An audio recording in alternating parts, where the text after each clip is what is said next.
За бүгдээрэнд нь шинэ 7 хоногийн мэндийг хүргэе. За өнөөдрийн дугаараар 8 дугаар сарын 17-ны даваа гаригаас 8 дугаар сарын 23-ны ням гаригийн хооронд олон улсад болж өрнөсөн онцлог үйл явдлуудын таймыг бол хүргэхээр бэлэн болоод байна.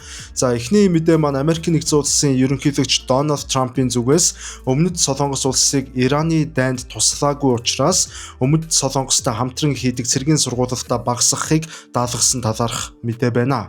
Америкийн нэгдсэн улсын зэвсэгт хүчин болон бүгд найрамдах Солонгос улсын армийн хоорондох стратегийн хамтын ажиллагаанд томоохон өөрчлөлт орж болцсошгүй нөхцөл байдал энэ цаг мөчид үүсэт байна. За их сурвалж болон олон улсын улс төрийн шинжээчдийн үзэж байгаагаар Вашингтоны зүгээс ойрох дорнод дах геополитикийн хямрал, ялангуяа Ираны эсрэг явуулж буй цэргийн болон эдийн засгийн арга хэмжээнд холбоотон орнуудын оролцоог шаардаж байсан ч Сүүлийн удирдлагууд шууд дэмжлэг үзүүлэхээс татгалцсан учраас тус улстай хамтран явуулдаг цэргийн тусгай бэлтгэлүүдийг багасгах шийдвэрийг Америкийн нэгдсэн улсын ерөнхийлөгч Дональд Трампын зүгээс бол гаргаад байна. За Вашингтон дахь эрх баригчид Өмнөд Солонгостой жил бүр тогтмол зохион байгуулдаг томоохон хэмжээний цэргийн сургуулалтуудын цар хүрээг хумиж, эсвэл одоо тодорхой хугацаагаар хойшлуулах техникийн даалгаврыг зэвсэгт хүчний командталтаа өгөөд байгаа юм. Америкийн тал дэлхийн аюулгүй байдлын чухал цэгүүдэд хамтран ажиллах амлалтаас ухарсан орнуудтай дээд түвшний батлан хамгаалах хамтын ажиллагаагаа эргэн харах бодлого баримтдж эхэлсэнийг энэ үйл явдал харуулж байна гэж шинжээчид дүгнэж байна. Өмнөд Солонгосын хувьд Америкийн нэгдсэн улстай байгуулсан цэргийн холбоо нь тус улсын үндэсний аюулгүй байдлын хамгийн гол баталгаа болдог. Гэхдээ ойрох дорнодын мөргөлдөөнд бүгд найрамдах Солонгос улс шууд оролцох нь тус улсын эдийн засаг, эрчим хүчний аюулгүй байдалд ялангуяа газрын тосны импортод сөргөөр нөлөөлж болцсошгүй учраас Сүүлийн эрх баригчид болгоомжтой байр суурийг баримтдж ирсэн. За Өмнөд Солонгос улсын хувьд мэдээж хэрэг хэдий холбоотой улс байлаа гэд тэр улсын шахалтаар хөдлөх бус харин өөрсдийнх нь эрх ашгаа нэн тэргүүнд тавьсан энэ юм. За иймээс дээрх нөхцөл байдлын цаашид хоёр орны цэргийн хамтын ажиллагаанд санхүүгийн болон бодлогын хүндрэлт авчирч магадгүй хурцдмал нөхцөл байдлыг үүсгээд байна. Тэгэхээр сүүлийн жилүүдэд хүмүүсийн дунд ерөнхийдөө хөрөнгөө яаж өсгөх үү? За юунд хөрөнгө оруулах уу? Ямар салбарт хөрөнгө оруулах уу гэх мэт асуултууд бол нэглээд ихээр эргэлдэг болсон. За тэгвэл энэ бүх асуудлыг шийдэхээр BGM Asset Management хөрөнгө оруулалтын компани зүгээс хөрөнгө оруулагчдын маш сайн мэддэг Apex Capital, Голомт Capital, Таван богд Capital, мөн одоо TDB Securities зэрэг үнэт цаасны компаниудтай хамтран FTI ETF-ийг бол зах зээл дээр аль биесээр бол саяхнаас нэвтрүүлээд байгаа. За энэ нь ямар учиртай юм бэ гэхээр хувь хүн бол ерөөсөө доод тал нь мянган төгрөгөөр буюу одоо Монгол мөнгөөр олон улсын хөрөнгийн зах зээл, технологи, инновац болон одоо түүхийд мөн эрчим хүчний зэрэг салбаруудын нийтдээ 800 гаруй компаниудад шууд хөрөнгө оруулалт хийх одоо багц гэж нэг ёсондоо ойлгож болно. За таны оруулсан мянган төгрөг бүрийн 20% нь энд харагдаж байгаачлан зэс болон эрчим хүчний салбарт 30% нь Америкийн нэгдсэн улсын хамгийн том 500 хувьцаат компаниудад, харин үлдсэн 50% нь орчин үеийн технологи болон инновацийн компаниуд буюу бид бүхний сайн мэдгээр хэмэл оюун ухаан, чип үйлдвэрлэл, батлан хамгаалах зэрэг салбарын компаниудад орохоор байгаа. За ингээд та энэ сэдвээр одоо илүү дэлгэрэнгүй мэдээлэл авахыг хүсэж байгаа бол ETF.MN сайтаар бол одоо шууд орж мэдээлэл авах боломжтой. За мөн доор сэтгэгдэл хэсэгт оруулсан байгаа BGM Asset Management компани Facebook хуудасаар холбогдож дэлгэрэнгүй мэдээлэл авах боломжтой юм шүү. За дараагийн мэдээллийг хүргэе. Исламын бүгд найрамдах Иран улсын зэвсэгт хүчний зүгээс Америкийн нэгдсэн улсын цэргийн албан хаагчдыг одоо амь насыг нь хөнөөсөн байдалтай эсвэл одоо амьдаар нь олцолж авчирсан тохиолдолд бүрт $30,000 тэнцэх хэмжээний мөнгөн шагнал олгохоор буцсныг аль биесээр зарладжээ. Америкийн цэргийн албан хаагчийг устгасан эсвэл олцолсон хүнд $30,000 олгох бөгөөд хэрв энэхүү эрэлхэг үйлдэлийг эмэгтэй хүн гүйцэтгэсэн тохиолдолд шагналыг 2 нугалж өгнө гэсэн одоо Ираны армийн командлагч Амир Хатамигийн мэдэгдэл байна. Тус улсын төрийн мэдлийн IRNA агентлагийн мэдээлснээр ард иргэдээс ирсэн маш олон тооны хүсэлт санаачлагад үндэслэн энэхүү төлөвлөгөөгөө засгийн газар боловсруулсан болохыг зарласан.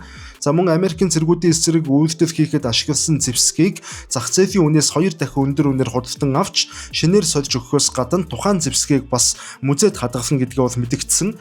Хэдийгээр Ираны засгийн газрын зүгээс ийм шийдвэр гаргасан боловч цэргийн шинжээчдийн тэмдэглэснээр бол өнгөрсөн хугацаанд Ираны нутагт Америкийн нэгдсэн улсын хуурай замын цэрэг байрлсан эсвэл нэвтэрсэн ямар нэгэн баттай тохиолдол өнөөдрийг хүртэл бүртгэгдээгүй хэвээр байна. 4-р сард Ираны нутагт унсан Америкийн нисгэгчийг аврах зорилго онцгоор хийсэн тусгай ажиллагааг эс тооцвол хуурай замын шууд мөргөлдөөн үүсээгүй байгаа бөгөөд мөргөлдөөн голдуу агаарын болон тэнгисийн орон зайд тухайлбал Ормузын хоолой орчимд бол төвлөрсөөр байгаа. За Ираны армийн командлагч Амир Хатами мэдэгдэлдээ Америкийн нэгдсэн улсыг бүс нутгаас бүр мөсөн гарахыг шаардаж Персийн булан болон Оманы булан мөн Ормузын хоолойд Америкийн цэргийн хүчин нэвтрэх ирэхгүй гэдгийг бол хатуу санууллаа. За Ираны зүгээс гаргасан энэхүү шийдвэр нь хоёр талын хоорондын мэдээллийн дайн болон сэтгэл зүйн шахалт улам бүр газар авч байгааг эвтгсэн үйл явдал болж байна.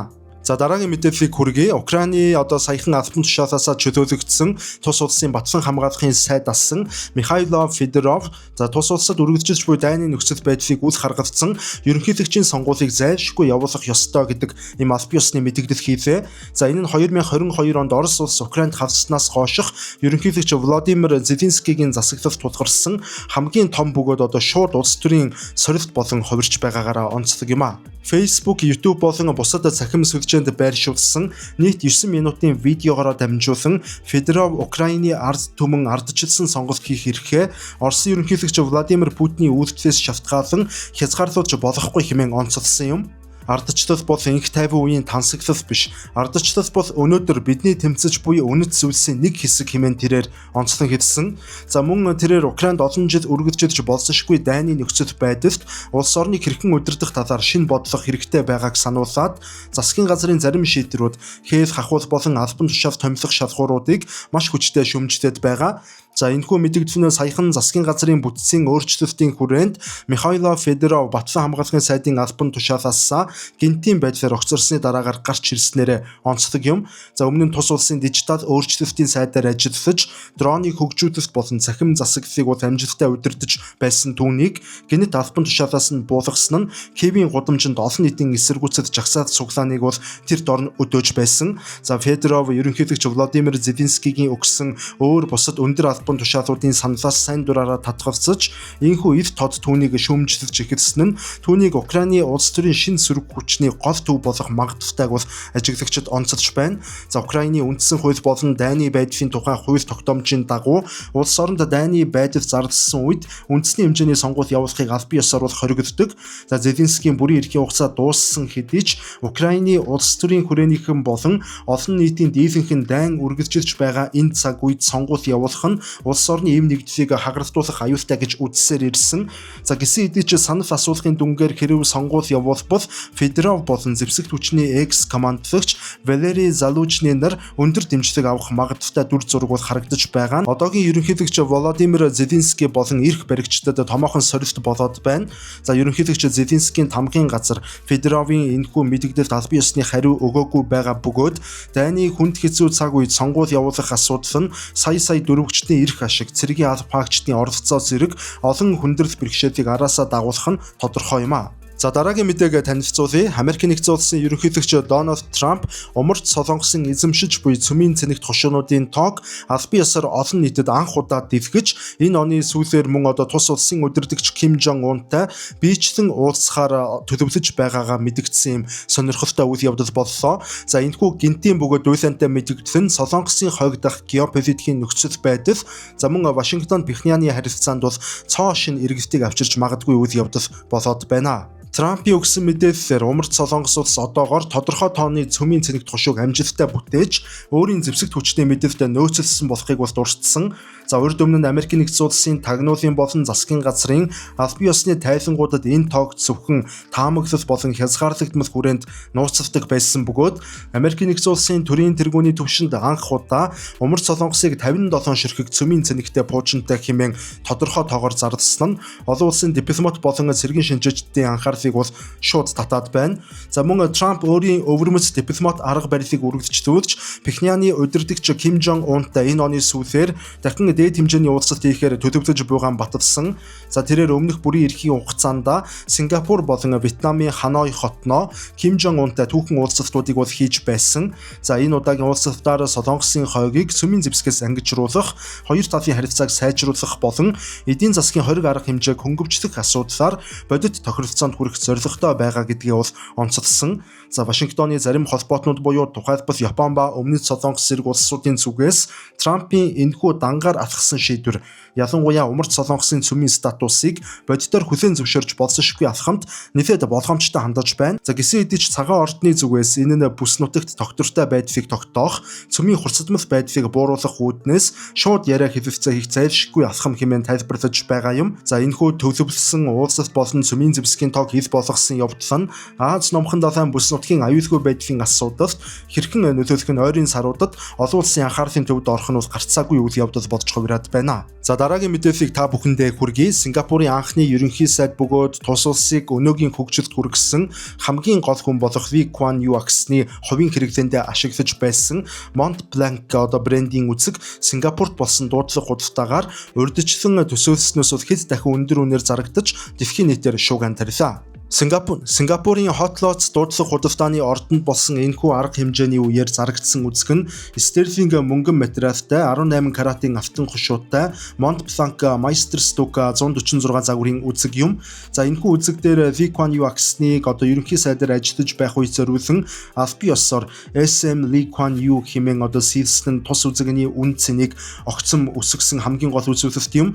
За дуудлага худалдаагаа зохион байгуулагчид уг үзэгний урьдчилсан үнэлгээг 30,000-аас 50,000 Сингапур доллар хэмээн тооцоолж байсан. За гэвч дэлхийн өнцөг булан бүрээс оролцсон цуглуулагчдын дунд ширүүн өрсөлдөөн өрнөж нийт 111 удаагийн санал ирсний эцэст худалдан авах хурамжийг оруулаад нийт 461,500 Сингапур доллар буюу Америк доллар руу хөрвүүлэх юм бол ойролцоогоор 360,000 гаруй Америк доллараар зарагдлаа. За энэ нь анхны дундаж үнэлгээнээс бараг 10 дахин өссөн үзүүлэлт. За энэхүү үзэг нь өмнө нь 2003 онд Lee Kuan Yew-ны гэр бүлийн цуглуулгаас буйны дуудлага худалдаагаар зарагдаж байсан бөгөөд тухайн үед 52,000 Сингапур доллараар зарагдаж байсан үзэг юм.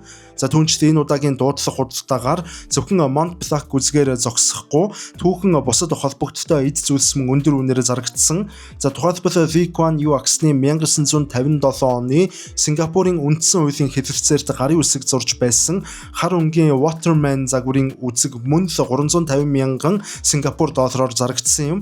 За Lee Kuan Yew-ны хувийн хэрэглээнд байсан эд зүйлс энэхүү рекорд тогтоосон үнээр зарагдсан нь түүний дэлхийд дахинд болон Сингапурын түүхэнд эзлэх байр суурь улс төрийн өв соёл ямар өндөр үн цэнтэй болохыг дахин нотлон харуулсан үйл явдал болох шиг боллоо. За манай хамтран ажиллагч байгууллагаар Японы алдартай Hinamaru Single Malt Whisky хамтран ажиллаж байна. Энэхүү вискийн дээд зэрэглэлийн яг нэг соёолжоор нэг нэрх үйлдвэртэй нэрч үйлдвэрлэсэн юм маш сайн виски. Түүнчлэн Hinamaru Single Malt Whisky нь 2025 оны San Francisco World Spirit Competition-оос Best Japanese Whisky шагналыг хүртсэн. За түүнчлэн 2 удаагийн алтан медальтай дэлхийн шилдэгүүдтэй энэ зэрэгдсэн Японы Single Malt Whisky байна. За дараагийн мэдээгээ танилцуулъя. Оросын Албаны улсын Псков хотын шүүхээс либерал үзэлтэй Яблоко намын дэд дарга Лев Шлоссбергийг Оросын Украинд хийж буй цэргийн ажиллагааны эсрэг байр суурьтай байна хэмээн буруутгаж энэ хүнд бол 11 жил 1 сарын хугацаагаар ердийн дэглэмтэй 20 ангид ял идэлүүлэх шүүхийн шийдвэр гарсан байна. Псков хотын шүүхээс 63 настай Лев Шлоссбергийг Оросын Албаны улсын зэвсэгт хүчнийг гутаанд оромжилсан болон айрмын талаар хуурамч худал мэдээлэл тараасан хэрэгээр гин буруутайд бол тооцсон. За улсын яллагч түнд 12 жил 1 сарын ял өгөхөөр шаардсан боловч шүүхээс 11 жил 1 сарын ял оноолоо. За түүнийг үндсэндээ бол 2 чухал үндэслэлээр бол яллаж байна. За эхний үндэслэл бол 2022 оны 2 дугаар сарын 25-ны өдөр буюу Оросын Албаны улсын айрмын цензурын хууль батлагдахаас хэд хоногийн өмнө тэрээр Британий хэвлэлээр гарсан худал мэдээг өөрийн Telegram сувгаар хуваалцсан хэмээн буруутгасан юм.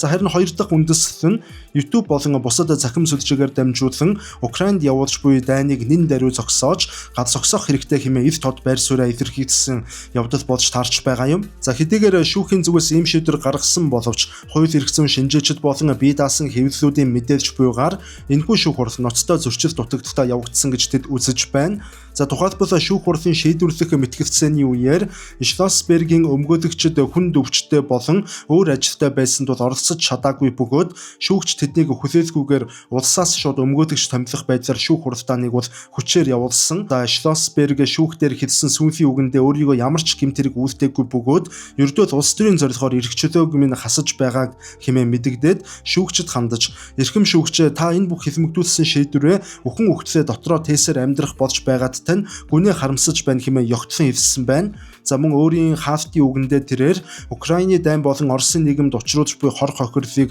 маш хурцаар шүүмжилж, улс орон даяар оршуулгын газруудын тоо, төрөх эмнэлэг болон хүүхдийн цэцэрлэгээс илүү хурдтайгаар өснө нэмэгдэж байгааг бол онцлон хэлсэн байна. За дараагийн мэдээгээ хүргэе. Италийн Сицили ардт оршдог алдартай Этна галт дууланд зөвшөөрлгүйгээр хаалттай бүсэд авирч явсан Америкийн нэгдсэн улсын жуулчин аянганд нэргүүлж харамсалтайгаар амь насаа алдсан тухай Италийн эрх баригчид болон галт төмөртэй тэмцэх албаныхан мэдээллээ. Америкийн нэгдсэн улсын Канзас мужаас ирсэн 29-оос 30 орчим насны эмэгтэй жуулчин Ням гаригийн орой Европ тивийн хамгийн идэвхтэй галт дуул болох Этнагийн ингэрээр ганцаараа явган аялал хийж явсан байна. За тухайн үед тус бүс нутагт гинтийн хүчтэй аадар бороо орж цахилгаан цагсан бөгөөд модноос дээш хэв задгай газарт явах үед тэрээр аянганд цохиулсан байна. За Этна галт дуул сүүлийн өдрүүдэд идэвхжиж их хэмжээний үнс нурам цацаж хайлмаг лав урсгаж байгаатай холбоотойгоор Италийн эрх баригчдаас аюулгүй байдлыг хангах үүднээс тодорхой хэсэг газрыг жуулчдад бол хаагаад авирахыг хатуу хориглож байсан юм. За гисэн хэдий ч талигаач галт дуулын оргил руу ойртох зорилгоор эдгээр хориглосон болон хязгаарлагдсан бүсэд зөвшөөрлгүйгээр нэвтэрч байсан мөн тогтогдлоо. За галт дуулын оргилоос гарч буй халуун лав, байгалийн үзэгдлийг ойроос үзгээр ирсэн зарим жуулчид аюулгүй байдлын сануулгыг үл тоомсорлох явдал гарч байгааг албаныхан энэ хэргийн дараа улам бүр ноцтой анхааруулсаар байна. Орон нутгийн цагаар оройны 20 цаг 00 орчмын үед 90 хайх аврах багийнхан гал унтраагч нислэг тэрэг ашиглаж очиход жуулчин хэдийнэ зүрхэн зогссон байдалд олдсон юм. За аврагчид түүнийг яаралтай Катаны хотдохоо Каницаро эмнэлэгт хүргэсэн хэдий ч эмчнэр амь насыг нь аврахаас нэгэнт өнгөрсөн байв.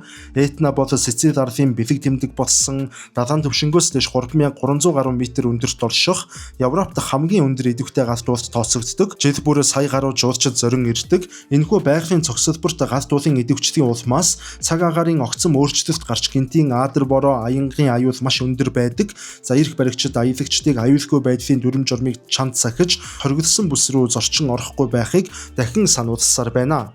За дараагийн мэдээгээ хүргэе. За хипхоп урлагийн бүх цаг үеийн хамгийн нэр хүндтэй төлөөлөгчдийн нэг рэпер Tupac Shakur 1996 онд Лас Вегас хотноо буудуулж амь насаа алдснаас хойш за яг 30 гаруй жилийн дараа уг хэрэгтэй холбоотой анхны томоохон шүүх хурал Лас Вегас хотын шүүхэд бол аль биесээр энэ цаг мөчид эхлээд байна. За энэхүү дуйланд хэрэгт холбогдуулан удамшны гэмт бүлэглэлийн гишүүн асан 63 настай за Dwayne Kefti Davis гэдэг хүнийг бол явагдагчаар бол татан шүүгдэж байна. Times of India агентлагийн мэдээлснээр бол энэхүү халдах нь өшөө авалтын улмаас үүссэн гэж прокурорууд үзэж байгаа юм байна.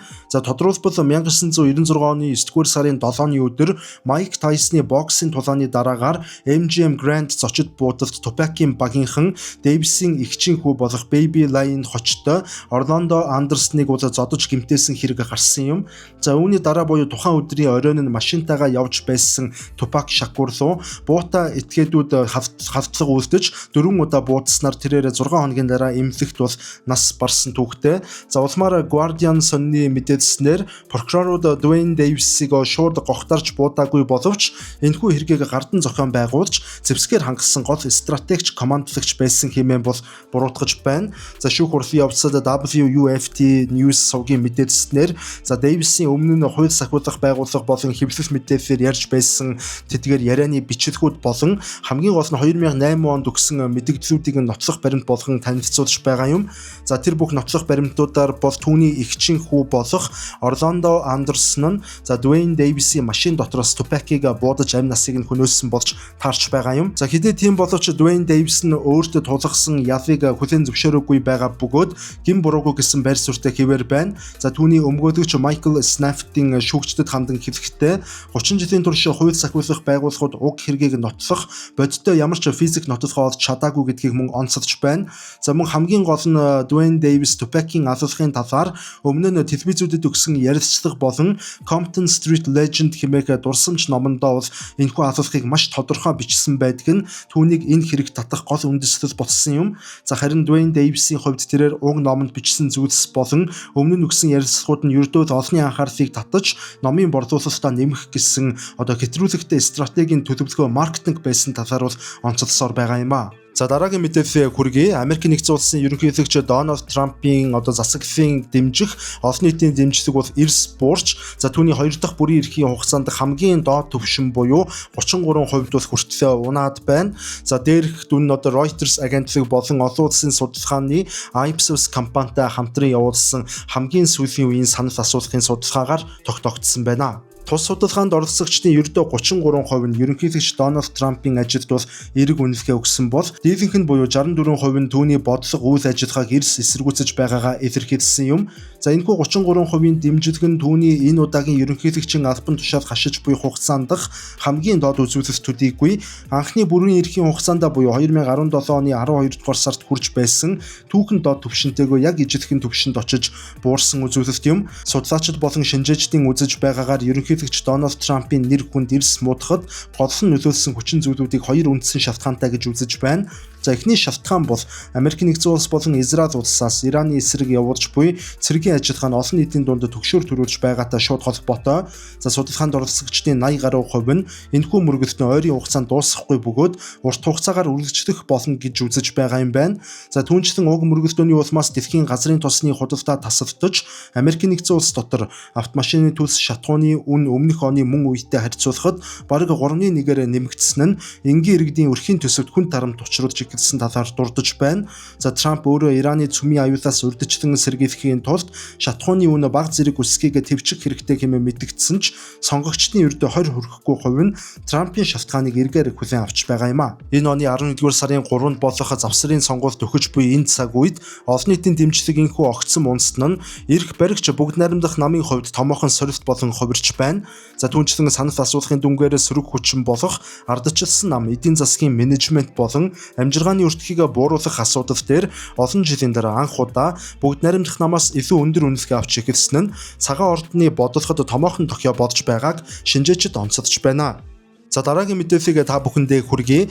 Украины ерөнхийлөгч Владимир Зеленскийгийн зүгээс умард Солонгос улс нь Оросын холбооны улсын талд тусалдуулахаар 50,000 хүртэлх тонны нэмэлт цэрэг илгээхээр төлөвлөж байгаа тухай бол мэдээ гаргасан. Тэгвэл үүний хариу тус улсын удирдагч Ким Жон Уны төрсөн дүү Солонгосын хөдөлмөрийн намын төв хорооны нөлөө бүхий албан тушаалтан Ким Yo Jong албан ёсоор Зеленскийгийн уг мэдээллийг бол нягсаалаа. Өмнө нь Украины ерөнхийлөгч Владимир Зеленский олон улсын цахим хуудасаар дамжуулан умард Солонгос нь Оросын аримд туслах зорилгоор томоохон десант болон цэргийн хүч илгээх шийдвэр гаргасан тухай мэдэгдэж, барууны орнууд болон өмнөд Солонгосыг агаарын довтолгооноос хамгаалах системээр өөрсдийг нь дэмжихийг бол уриалж байсан. Тэгвэл Солонгосын төв мэдээний агентлагаар дамжуулан Ким Yo Jong уг мэдээллийг бол эрс үгүйсгэж Украины талын гаргаж буй тоо баримтыг ямар ч үндэслэлгүй Киевийн өөрсдийн зохиосон жүжиг хэмээн хатуу шүүмжиджээ. Тэрээр Украиныг хямрал сунжирч газар авч байгаагийн гол буруут нь Америк нэгдсэн улс болон өрнөдийн орнууд мөн гэдгийг бол давхар онцолсон юм. Умард Солонгос болон Оросын холбооны улсын хооронд байгуулсан ээж бүрэн стратегийн түншлэлийн гэрээний хүрээнд хоёр улс цэрэг улс төрийн ягт хамтын ажиллагаатай байдаг. Үүний өмнө буюу 2024 онд Оросын Курск мужийн чиглэлд Украины цэргийн эсрэг тулалтгаар умард Солонгосоос 14,000 орчим цэргийн албан хаагч илгээгдэж байсан гэсэн тагнуулын болон бие даасан шинжээчдийн дүгнэлт байдаг. Мөн Пекинян Москвад артиллерийн сум болон баллистик буучин мөн бусад зэвсэг техникийн дэмжлэгийг бол үзүүлж ирсэн гэж барууны орнуудын зүгээс бол үздэг. Энэхүү мэдэгдлийн үеэр Ким Yo Jong мөн Америк нэгдсэн улсын зүгээс бол өмнөд Солонгостой хамтарсан цэргийн сургуулийнхын сар хүрээг бол Америкчууд эрс багасгаж байгаа нь боддоор анзаарэгдэж байгаа нь үнэн боловч Вашингтоны Пекиняныг чиглэсэн дайсагнсан бодлогод бол харин ямар ч өөрчлөлт ороогүй хэвээр байгааг тэрээр давхар онцлон хэлсэн юм. Тэрээр умард Солонгосын үндэсний аюулгүй байдал занал хийсэн альва үйлдэлийг анхааралтай ажиглаж буйгаа өрнөдийн улсуудад бол давхар сануулсан хэвээр байна. Ингээд та бүхэндээ бэлтгэсэн өнгөрсөн 7 хоногт олон улсад болж өрнөсөн онцлог үйл явдлуудын тойм мэдээлэл маань энэ түрээд өндөрлөж байна. Та бүхэнд хэрэгтэй мэдээллүүд байсан байх гэдэгт бол найдаж байна. Ингээд дараагийн дугаараар дахин уулзлаа. Түр баярлалаа.